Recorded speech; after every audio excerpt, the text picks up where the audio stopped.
Apology accepted. Thank you. All right. Tonight we're going to work on, we're going to do a little bit of framing because we did those abstract pieces last week, and I just wanted to sort of go over some of the things that I do when I'm framing stuff and getting ready for a presentation for people. So one thing, so I have all my pieces from last week. So I don't know if we want to share what we did last week and just sort of see what's happening with everybody. So like, this is the one that I was most successful with, and I actually didn't do much with it since last week because I was actually kind of happy with it. So I kind of left it. This one, I started Zentangling into it, or Zendoodling into it. Oh yeah. Very yeah, subtle, yeah. but I just started playing with it a little bit that way. Yeah, that looks cool. This one, I'm going to do that with. And then there's this one, which I was quite happy with, and actually even kind of happy with the white on it. So I'm going to leave that one for now. I'm not sure that it's done, but it's probably the one I'm going to play with framing and show you guys some stuff. I like it. So yeah, I kind of, there's like it. parts of it that I like. I just don't know if it's actually completely done. So we'll see once I start framing it and see what happens. So I don't know if the camera or how it's recording, if it's going to show what you show me. So, but we'll just, whatever, if the recording doesn't work because I'm inept at technology by myself.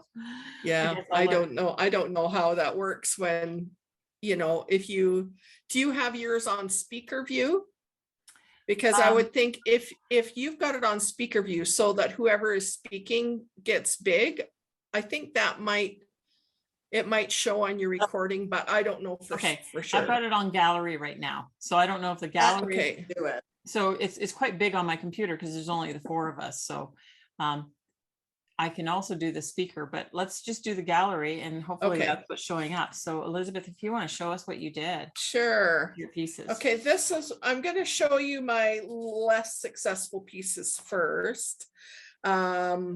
Or what I think are my less successful. This one I went into a couple of times. I call this Cosmic Chicken. I can see the chicken. That's great. So yeah, I've worked with it a lot. I still don't know if I'm happy with it, but you know, there it is. Yeah. And then this is my Fungus Forest. Oh, I really like it though. It's really neat looking. It's a lot better. This was the one I had the hardest time just knowing what to do with. Yeah. And I ended up just blacking out a lot of it because it was just so busy, you know, and I just wanted to sort of bring it down and make it. It's good to have those quiet spaces. Yeah. So there's that one. I kind of like it now. It's kind of groovy. It is groovy. And then this one, I really liked how it came out, except I put the lace on the bottom and I don't like the lace. I don't like how the lace looks. I do like your circles. It's so thick on there. I can't take it off. You can't rip it. It will rip the paper. Yeah. That might be cool too, though. It's not heavy paper. It's just sketch paper that's been gessoed. Okay. So it's, you know, What I'll happens probably if just you spray it with a bottle of water, like, you know, cover enough of the rest of your stuff that it won't be affected by, you know, it won't get sprayed, so it won't change the painting, but I don't think so, because I didn't use I used an actual gel medium and they're not water soluble. Okay. It's like acrylic paint. So anyways, but I think it turned out kind of neat. Oh, I like it. Yeah. You could even, maybe if the lace is bothering you. Yeah. Sorry, I got two people talking at once and you're cutting each other out. Okay. So I didn't hear what either of you said. Go ahead, Leslie. I was just saying maybe you could collage a strip over it. Oh yeah. That's an idea. I never thought of that. Yeah. The other thing you could do is just crop it and make it a smaller piece, like a long skinny piece, and then come see me for a weird shaped frame. Yeah, Okay. could do that. And then the last one, I just wasn't happy with it. And so I actually used it as an underpainting and I turned it into a landscape. Look how lovely that is. Didn't it come out nice? I think this Really is my nice. favorite. I This is really like gorgeous. how it came out. That's So really nice. I think the water, like you can sort of see the other paint under the water, and it just kind of makes that water look like clear, or Yeah. Very nice. Yeah, I really like it. That's nice. That, Very and that's, nice, Elizabeth. So a lot it's- of these could be underpaintings and stuff like that. So Yeah. nice job. Very So good. that's what I did. I was kind of happy with. I'm kind of happy with them, like Oh, a that's lot happier than with most of my abstract that I tried. No, They're that was, very nice, Elizabeth. that's good. Thank you. Now, Spencer, did you want to show us anything that you did? Sure, I'll, I'm sorry to put you after that. well, you all knew that one of mine went kaput. Yeah, you cut it up. I had 3 to play with, and I actually went back in and worked on one, and I was making good progress and I was happy. And then I put these streamers on it with Mod Podge, and I hated it and I couldn't get it off. And then I cropped it, and well, it's easier for me to crop it in many ways. So the long and the short of my efforts this week after a couple of days is I needed to just kind of forget it. And I left, I have what's part of one last one, and I came up with a kind of, when I do this, because I've never really done this, I just kind of try, what would go good, and it's kind of practice, what can I do that would embellish something, or, because I look at what Elizabeth did, I've seen what other people have done. I just try to see if I can do anything. And I didn't really come up with much, but since Elizabeth made a cosmic chicken, I have come up with my cosmic chicken eggs. Oh, awesome. These are some cosmic chicken eggs for Elizabeth. There you go. So that's what's left of all of my efforts. It's my cosmic chicken eggs. I actually like those little swirlies. Those Yeah, are they're nice. one of those Yeah. white ink pens, those Yeah. sharp white ink pens, and I started doing these swirlies. But that's all that I have left. Although I did for a while, I had done another cutout. I had used a crossword puzzle piece and a couple of other things in Windows, and I was doing okay. And I actually liked that one of mine until I put those little streamers with Mod Podge on, and that kind of ruined it. So Yeah. I'm kind of fussy about it. When I don't like something, my tendency is to destroy instead of do over. The thing is, Spencer, is that what did you learn, right? You learned don't put pink streamers on it, right? Cosmic chicken eggs. So, when you do something and you don't like how it turns out, I mean, I'm really bad. I can't throw anything away. I have to just I go, no, you cannot be conqueror. You and Karen share. I gotta make it work. No, but the point is exactly the thing. I learned what I won't want to do and how it looks, and I won't do it again. I just kind of happened to ruin something, and I had gone back into and spent a little bit of time on that I was liking for a while. And then I realized that I didn't like it anymore. So, but live and learn, and that's kind of what it's all about, And you know what else I learned that I've learned over the not very many years that I've been an artist, is that if you make something and you wreck it and you can't bring it back, you made that. You can make it again. Like, I don't know why that took me so long to figure out. Like, I did this, I can do it again. And when I've done things again, like, for example, one time I painted a meadowlark, and everybody just loved that painting. And I had like 3 people the first day want to buy it. And I said, well, no, I've sold it already. I sold it right away. And they said, well, can you paint it? Can you paint me another one? And I'm going, it's not going to look the same, but I did. I ended up painting that, like, I don't know, 6 or 7 times. And each one is a little bit different, but Mhm. I learned like, oh yeah, I mean, I painted it once. I can paint it again. Exactly. Yeah, It was That's a good. revelation. it is. So Well, you you can know, do that again and that's keep right. what you like, Spencer. That's right. And it's trial and error sometimes with this stuff, right? Well, You mostly error with me, but yeah. I don't know. You should see all the starts I have.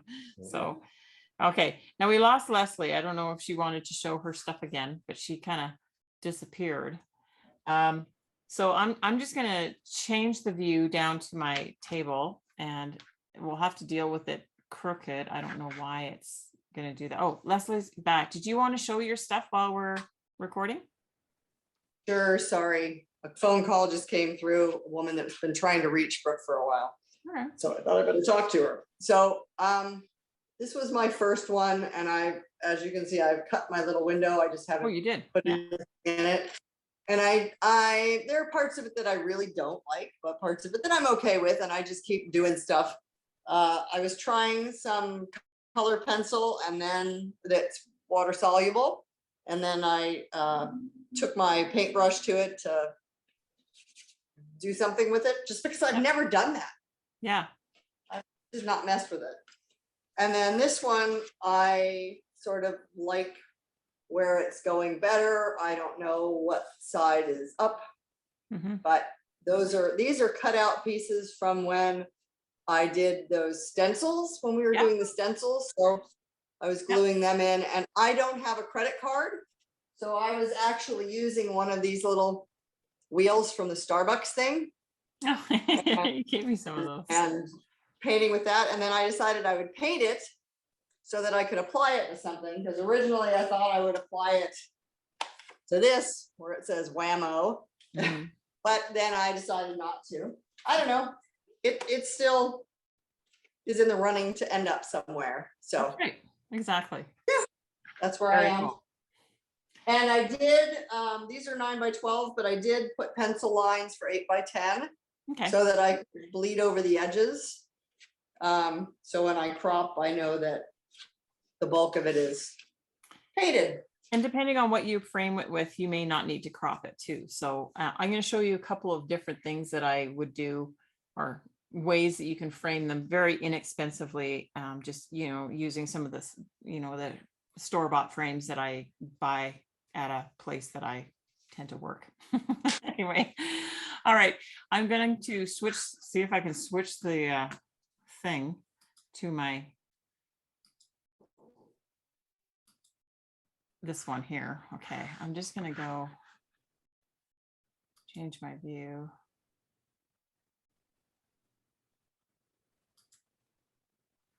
No, I'm going to keep it on gallery because I can't see myself. So, okay, so gallery. Okay, so really what I wanted to talk to you about was about, when we're doing all these little projects with paper and paintings and stuff like that, even if you're not, doing stuff where you're going to be selling your artwork and things like that, I think it's really important to always sign your pieces.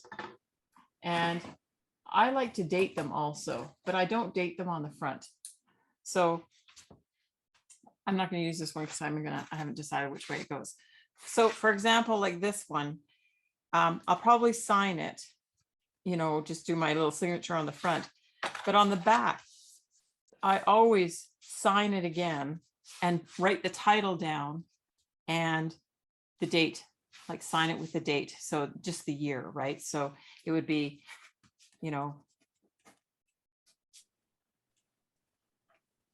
and then I would put in brackets whatever the title is.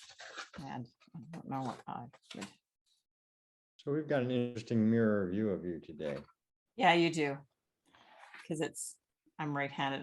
I don't know how to switch it because he didn't. Yeah, I was trying to figure out how you were writing your name upside down with your left hand. Oh, you guys are upside down in everything, right? Yeah, we're mirror view of You you. guys are a mess here. Yeah. Like, what do you do? Just a minute. It's oh my kind of God. cool. It No. is. It is cool to see your name mirror view.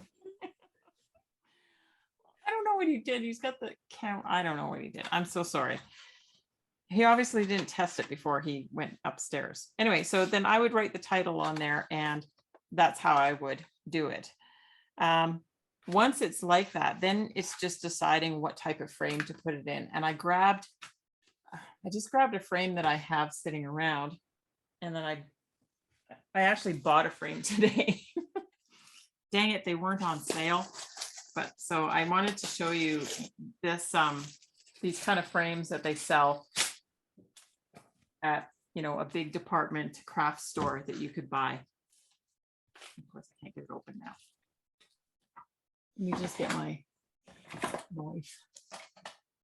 So you sign your paintings on the back with ink? Quite often. Okay. Because they're in the thing, and they're probably pretty safe. If I'm doing like a canvas, like even a canvas painting, I will sign the back, but I sign it with pencil. Yeah, I always sign in pencil too, because I heard that sometimes ink can bleed. And I actually have had that experience with where I've used ink on the front for something, and I go back and look at it a few years later, and it's like crawled through the paper. Yeah, so that would be Sharpie marker, because Sharpie marker is an alcohol-based ink. And like what you'll find is people who are doing construction, they won't use Sharpie markers to write their notes on drywall because it'll always come through the paint. They always have to use pencil. But yeah, it is a bit intrusive like that. I'm just using like just a normal pen to write on the back. Sometimes I use pencil, right? But I very rarely, I don't think I ever use Sharpie on the back. But at the same time, and Sharpie will disappear. There was years when artists were using Sharpies to sign their names on the front of their paintings because it was simple and it was easy, but it's not color, it's not light fast. So all their signatures disappeared. But it's fine if it's hidden in the dark. So, okay. So I bought this frame today, hoping that it would be, a nice one for this piece here. And getting this nice little brown frame. So I wanted to show you the back of these. So there's two different ways you can get a frame when you're getting them at the art place. And some of them have these little turn things in here. And that's very handy if you're doing like a really fast, you need to do a fast framing job, okay? But, oh my gosh, come on out. It's all about how you hold your face. So the thing about these frames is there's a little channel in here, okay? So these little clips slide into that channel, okay? Which is fine if you're taking this and you are going to just use the mat. Like I chose this one because it's a big one, like it's 11 by 14. And if I use the mat that's in here and put it on my piece, right? I can do that very easily. And I can just pop my piece in, put it in the frame, and then put this backing back on it. However, this backing is not necessarily acid-free because it's particle board, okay? So 2 ways to frame. If you're going to use the mat that comes with these, I'm just trying to straighten this up a little bit. You can just tape mount your piece onto this mat board. I'm going to move this down so you can see. And when I'm putting a piece in a frame and I'm doing what I call a tape mount, I only, even with this being warbly like this, I usually only ever tape the top part because I want gravity to do whatever, pull the picture down. I find that sometimes if you tape the top and tape the bottom, if that paper moves or stretches or anything, you'll get a different warble in it that I don't really want. Whereas gravity eventually will straighten it out a little bit. If you're just doing this and you want to be able to use this backing to put back in your piece, then you can just tape directly onto this board. That's not how I do it in the frame shop though. And I'm going to show you the proper way and how I would, and I wouldn't necessarily do it this way, even if I'm selling my piece just to a client. I probably wouldn't do it this way either. But sometimes if it's just something you need to do really quickly, it's a quick solution and it works quite well. Gotta get my scissors. So tape mount. I'm just going to do a quick one here, and then I'm going to pull it apart and show you the way that I normally do it. So tape mount. I mean, you would check to make sure that your picture's where you want it. And then I just do 2 hinges with acid-free tape on the top. And then it's in there. Oh, Jody's coming in. Sorry. Delay. Gotta go. That's okay. Bye. We're having technical difficulties because I have no idea what I'm doing. So anyway, it's in there. It's got the mat. I mean, you could certainly put it in an art show this way, and it's very simple. Okay. However, one of the things, and it's sort of just in my mind, this is how I feel. When I do a single mat, I feel like I'm framing a poster. If I do a double mat, then I feel like I'm framing a piece of artwork. So you'll see that most of my pieces, when they're in a show, have a double mat, just because I think it takes it up a notch. Sometimes I'll do a single mat if it's like, if I'm doing like unframed pieces for the Leighton Center's shows, or like if I'm selling unframed pieces, I'll do a single mat. But most of the time it's a double mat for me. Okay. So that's just a quick way to do it. Then I can put this, you know, I can put this backing board back in here, and it's got like a little lip here, and I have to get it in the groove and then put it down and move these things around. But that's not what we're going to do tonight. The other thing you can do, so this is an 11 by 14 frame that I chose for our 8.5 by 11 piece. Okay. You don't have to do a mat. You could put the piece directly into a frame like this one. I'm just gonna, these ones are kind of nice because they have these little flippy things that are hard on the fingies, but they can flip up, and then they're a little easier to frame with, because then you can put in a thickness. You could put a mat in and it wouldn't hard for you. If you put 2 in, like if I put 2 mats in here and a new backing board, there's no way that little board's going to fit in there. But with these guys, I might be able to do that because they just sort of stick up a little bit. I'm just going to pull this out of here.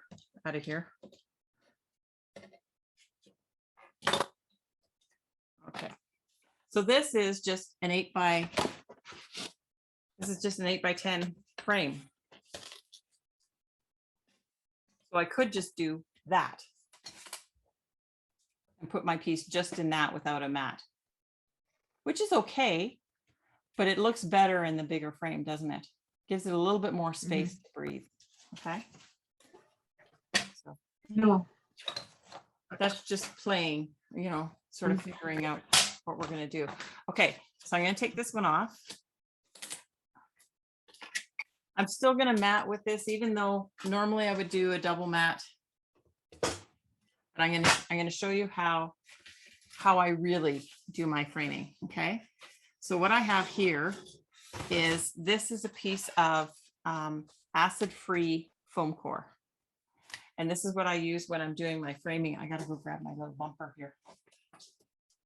I knew I forgot something.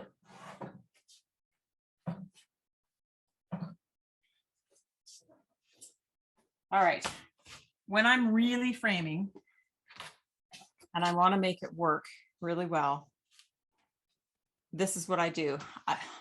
And the reason why I like to attach the artwork to this foam core, because the foam core is nice and flat and it gives the piece a better chance to flatten out. When I tape it to this, or to the mat, sometimes I feel like the picture sometimes is pushing through. So I want it on this, which is the flat surface. So framing. So this is what I do. I line up my mat,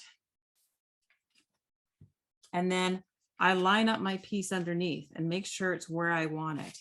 And if there's something like a straight line there that I want to make really precise, and make sure that it's even, because I want it to be I don't want it to be crooked. I want it to be even with the bottom. No, I have to use millimeters because it makes me feel better. So that's 81. So it needs to come up just a little bit on this side. Oh, that's way too much now.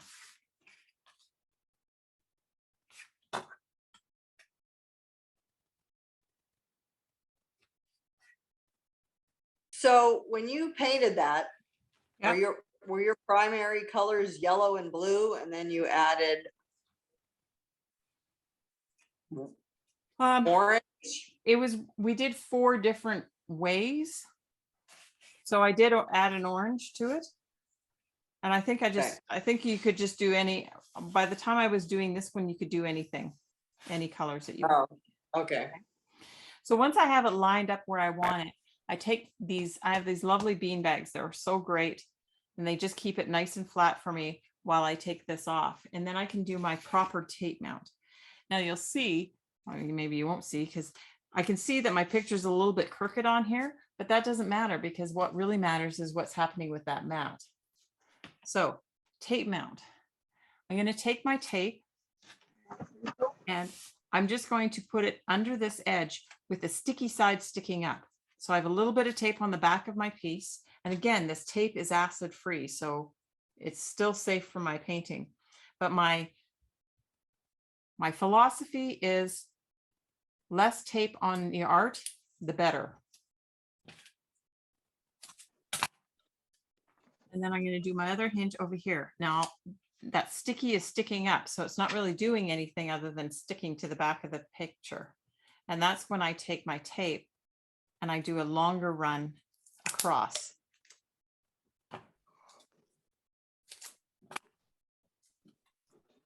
But I'm not putting it on my art piece. I'm putting it above the art piece on that sticky tab.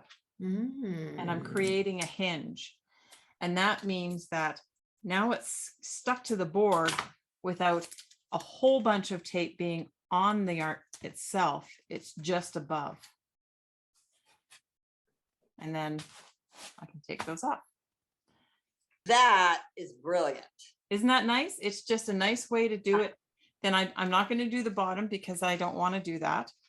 And then the other thing you can do, and I don't really want to complete it, but I'm going to do a little bit. The next thing that I do is I take my double-sided tape. And I'm not really going to set this because I haven't signed the back and I'm not sure that this piece is actually done. So, but I'm just going to show you what I do with my double-sided tape.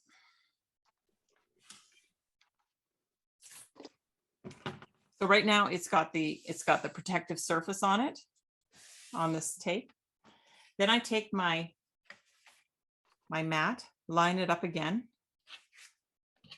double check my measurements, make sure it's all good.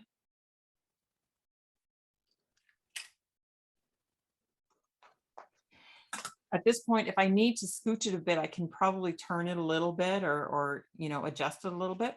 Once I've got it where I want it, put my bean bags back on, and then I reach under and I pull off this protective layer. And I'll pull up to this point, take my bean bag off and pull off the other side and then do the other side. That way it's not shifting around while I'm framing it. It's just staying right where I wanted it to be. Okay. So I'm not pulling those off yet because I don't want to finish this piece. Now, I've put this on that foam core backing sheet, and this is where it gets difficult with these frames. So I'm just going to pop this in here. So now that I've put that backing on there, I won't be able to fit that piece that comes up with the frame, this piece with the little things. There's no way this is going to fit in there because now it's too thick. I can't get it under the channel. So that's now garbage to me. Or you could cut it up and make a painting out of it. Anyway, this is my most favorite tool that I got. It's a fletching gun. And it's changed everything for me as far as framing. Now I have to be careful when I'm doing this because I don't want to catch that channel. So sometimes it's a little bit of a hit and miss as I'm fletchering this in. So, but I can get these little guys in there. Say the name of the tool again. It's a fletching tool. Where do you get that? I got it on Amazon. Okay. And I it just, have a fletching tool, but it's for putting feathers on arrows. Oh. Okay, so Different kind of Originally- fletching. yeah, so I bought one of these years ago from Lee Valley and it was great, but it was a hand fletcher. It wasn't this fast, lovely thing that I have here. This one's better because it really drives them in. And now the fletchers that I'm using, these are bendable. If I decide I want to take this out, I can just bend them up and take the piece out and the fletchers are there, okay? Oh, I need one of those. that is great. It is the best tool Because ever. right now I'm either using little brads that I hold in place with needle nose pliers while I hammer them in. I'll tell you what, Or- Elizabeth, when I meet with you to take down our show, I have my first fletching gun, which is a hand fletcher. It doesn't do it as solid as these, but I'll give that to you and you can give it a try. Oh, that would be awesome. Yeah. And then if I you would- decide you want one of these, then it's, it's like $150 or $200, but Yikes. it's well worth it if you're doing your framing, okay? It's so good. All right, once I have it like this, the other thing that I do, and I'm not gonna do it tonight, is I back it with paper. And you can use brown paper when you're doing your backings. And I did that for years, just, brown craft paper I used. Now, because I work in this place that has frames, I decided I like their backing paper, which is gray. And so what I'll do to paper it, I would take these off. These are like those little zigzag things. I don't really like them that much. I would do the same thing with the tape where I'm going to run the tape along my frame all the way around. And once I have the tape all the way around, I pull off this thing and then I press this on. I press it down and cover the whole back with this paper. There's a reason for doing this, okay? This helps keep dust and critters out of your artwork, okay?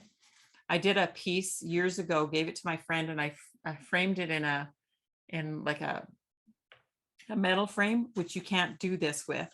And I went to visit her one day and there it was hanging in her bathroom and a couple of little bugs had crawled in and died on the mats. I was like, gross. So Yeah. I took the artwork away and said, no, you can't have this anymore. And I gave her a new piece of artwork. Anyway, but it's just so clean and nice when you have this backing on there. It looks so professional and so nice. Yeah. Once I have it on there, then I take a metal ruler and or you can have a tool to do it. And I have a tool, but I'm not going to show it to you because not everybody has it. I take a metal ruler and my knife and I cut the paper off. I just cut along there and it comes off and it's just like once I bend this paper, I can see, and I want to leave like 1/8 of an inch or something like that all the way around. And it ends up looking just really, really nice. My knife is not sharp enough to do this, but anyway, and then you end up with a nice edge that's just like, it ends up being kind of like that right on the edge of your work. And it looks so clean and so nice. Okay.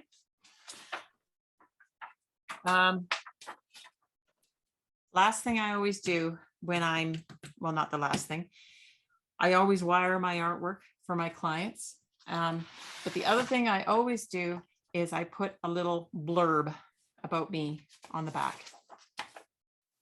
Oh, I should do that. I just print these off with my printer.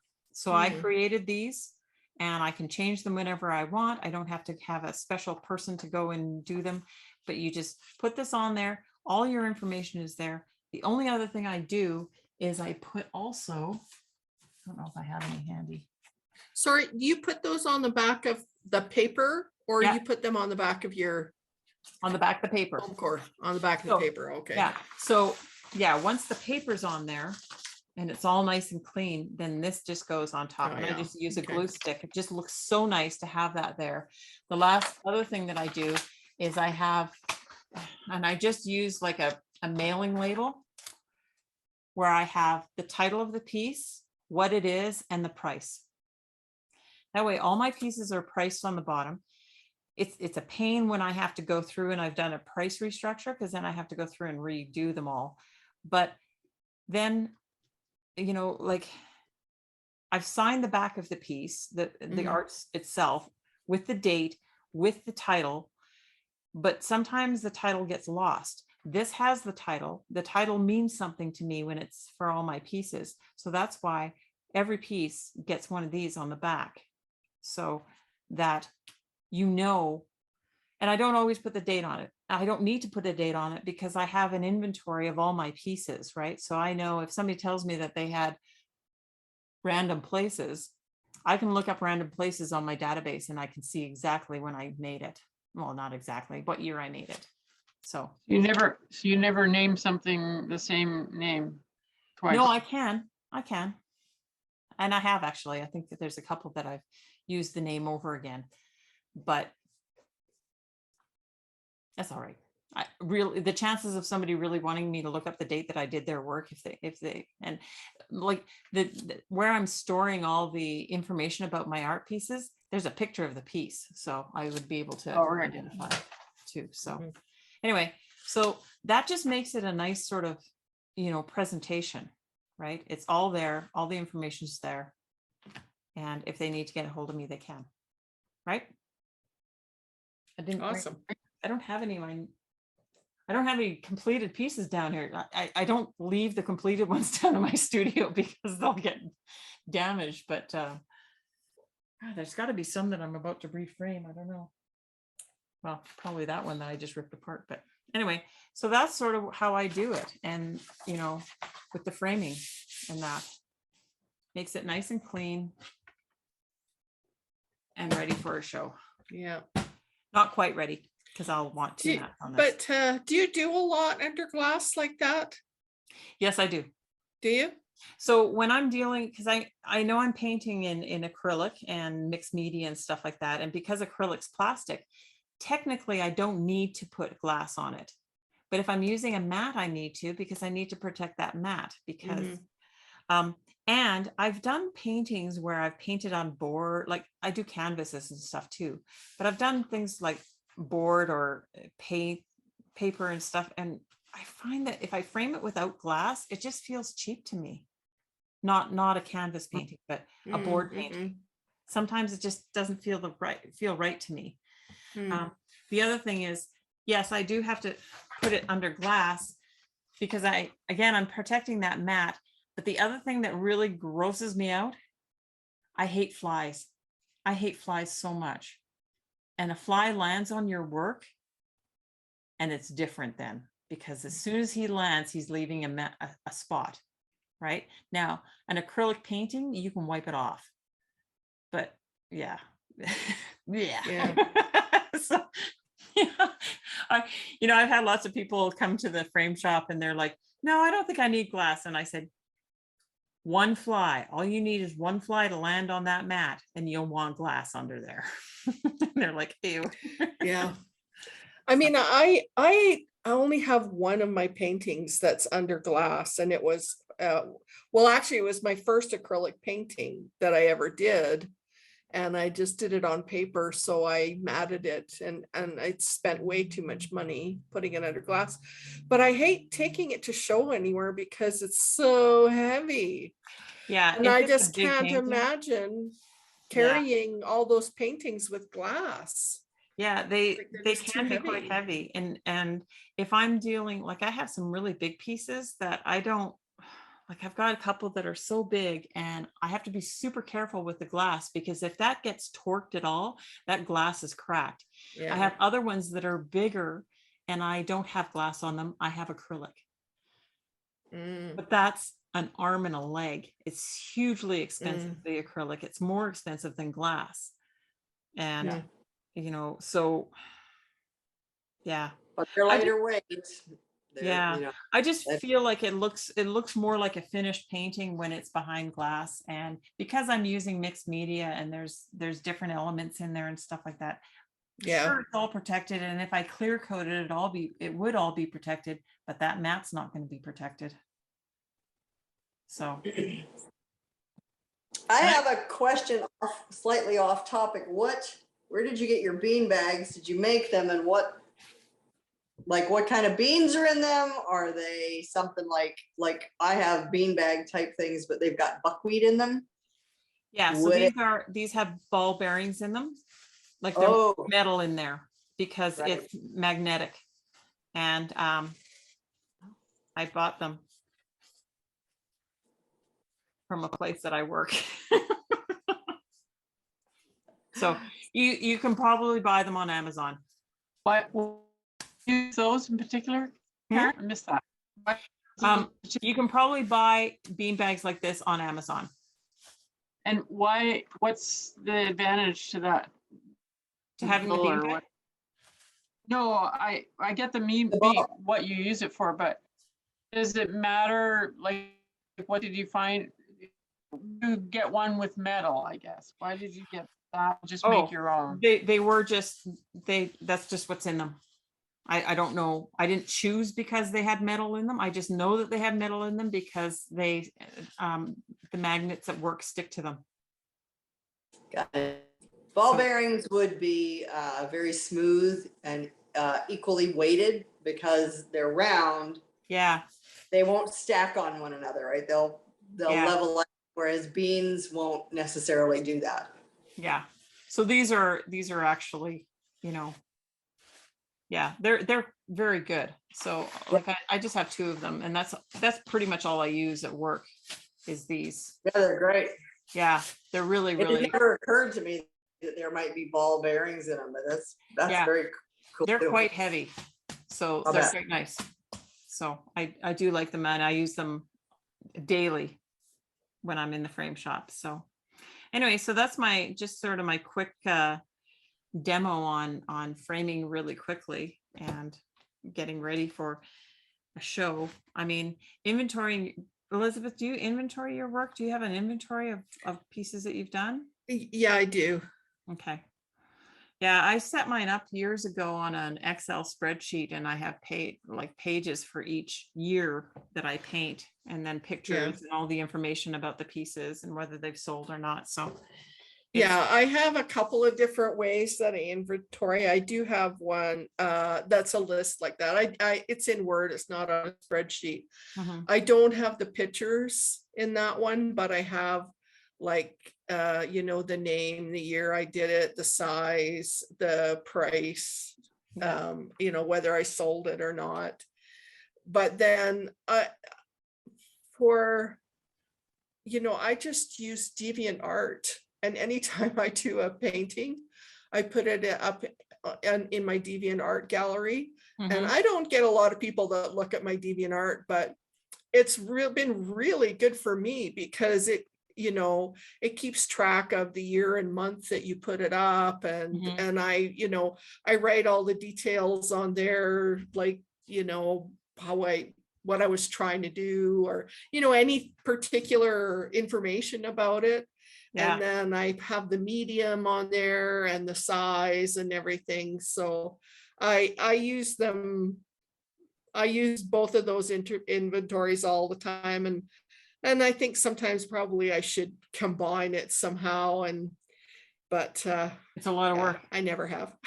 I know. I had a friend, he asked me to come and help me inventory his work. And I went to his house, and he had rooms full of paintings, and he does mostly landscape. And so there's probably about 300 paintings of Lake O'Hare And I'm just like, from so many years. And I kind of went in thinking, oh, I'd be able to help them.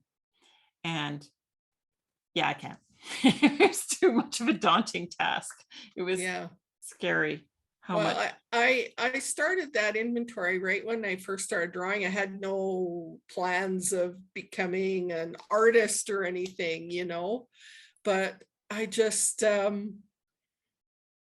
don't know, that very first drawing I did, I just opened up a DeviantArt page and put it on there. And so Nice. everything everything I've done is on there That's great. pretty well. Well, you know, it is actually really nice to go back through, like I can go back through the years of my spreadsheet, and my style has changed so much over the years, and it's really nice to see that growth. And Yeah. it's also nice to go back and go, oh, yeah, I did really well with that. I should try that again. See what I do with it now. So it's kind of nice to have that sort of history of what you've done and stuff like that. So Yeah. anyway, so that's about all I have for tonight, is that little quick lesson on framing. And yes, I'll Well, be thank happy. you. That's good, because I never knew how to frame, you know, with a mat, with paper. I just frame my, you know, boards or canvases and stuff. Yeah. And probably not all of them am I doing right, but Yeah. they hold together and they look okay. Yeah. I think. Well, you I know, don't know. we might do canvases later, and I'll show you how to do those.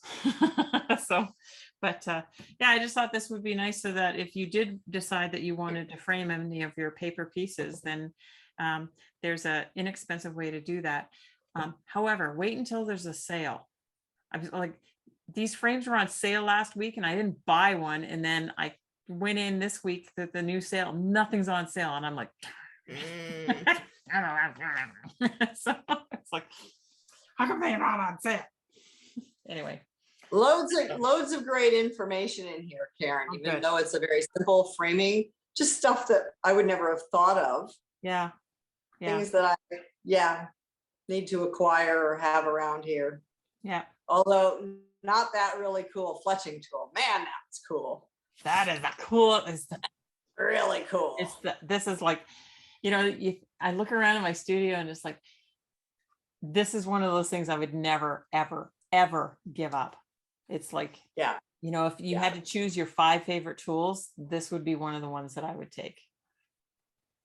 So. It's odd though that it's that expensive, because really, like, how different is that to construct that than to make a staple gun? And you can get a staple gun for what, $30, right? Yeah, this is pretty heavy duty though. It's pretty substantial. It's a okay, $50. They had to engineer it to shoot at a different angle. So yes, it's the Logan dual driver. Okay, so that's what I chose. It's awesome, and I have tool envy. Yeah, well, just wait till I show you my my compressor and my oh no. Yeah, you want to see a staple gun? I'll show you a staple gun. Oh boy.